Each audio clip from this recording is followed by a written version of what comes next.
It kind of stopped raining. Ah, the lights on. All right, I just finished.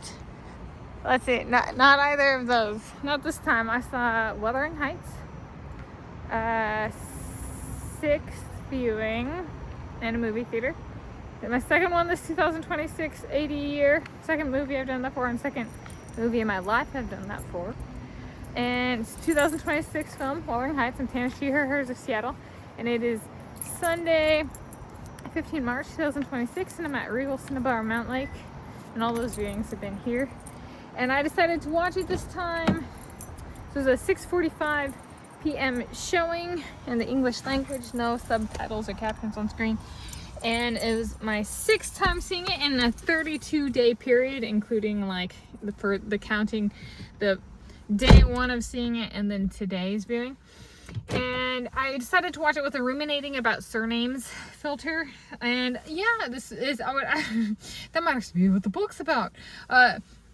Is like or at least, part of what went into creating the literary masterpiece published, written by Emily Bronte and published initially back in 1847, a classic of British literature.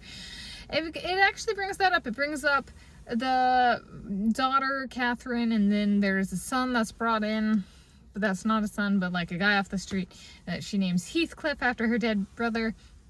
And they're at the Earnshaw estate of Wuthering Heights. And they grow up, and it's kind of like, and she goes after this kind of wealthy man. There's a man with a neighboring estate with luxury, like a luxury that was brought up in the movie is heat. And so, like, they didn't have proper heating at Wuthering Heights. So she would sit in a blanket and they'd burn, like, a chair for wood in the fire. They didn't have proper heating. And just simple pleasures and luxuries that they have at the Linton estate. And, like, heating. And so her father, essentially, he gambles and he kind of has, like, public...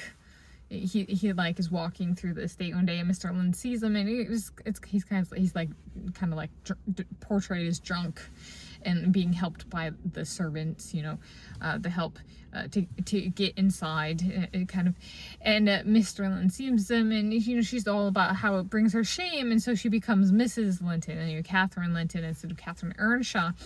And then the movie progresses, and this male friend that she grew up with, kind of like a brother, is brought back, and he hasn't really changed as much as she has. And so there's kind of a name progression of Catherine Earnshaw, Catherine Linton, Catherine Heathcliff, and in one that's written on a window at one point in the movie, she's kind of, I named him, he's mine. And so it's like, maybe what the author was doing with Heathcliff was not only trying to invoke a male friend, but also she gave this guy this name. Maybe she wants the luxuries of Mr. Lynn, but her name without the shame. So she wants her name because in her relationship with Mr. Lynn, he has all these pleasures and he's given her so much and he pampers her, but she really wants something that's her own. And maybe the author's blind spot a little bit was her own name, like the character's name, Catherine, the first name, but even that was given to her by her parents. So in that sense, she wants her family name, but she doesn't want her family name because that's not hers. So she writes this book about that has this character Heathcliff, where Catherine, or the author, gives the character the name Heathcliff. And so she's like, well, I want it to be mine, so I want to be Mrs. Linton, but I want to be Mrs. Earnshaw because that I get to choose that name now that I'm Mrs. Linton. If I went back to my maiden name, I'd get to be that. And so I was like, maybe she not only was first to invoke a male friend, but she was also like maybe a female figure about like, well, maybe a woman wants to keep their maiden name, thank you very much, so that they can retain part of who they are in that relationship. So I got out, and I was thinking of, do I have that? That moment where the father is drunk and like somebody important sees him, and I was like, well, I don't know if it's because there was an iguana, and we were down in Puerto Vallarta, Mexico. I was like approximately, 11, 12 years of age. So over 20.00 years ago, or something like that. And we went out and to a meal in Puerto Vallarta, Mexico, and my dad ordered, you know, one margarita too many, and I got my virgin strawberry daiquiri, which is strawberry daiquiri without alcohol in it. And my dad just got plastered, and we had like 100 and some steps to climb, like to actually climb stairs to get back to where we were staying. And he was so drunk, my mom had to help him.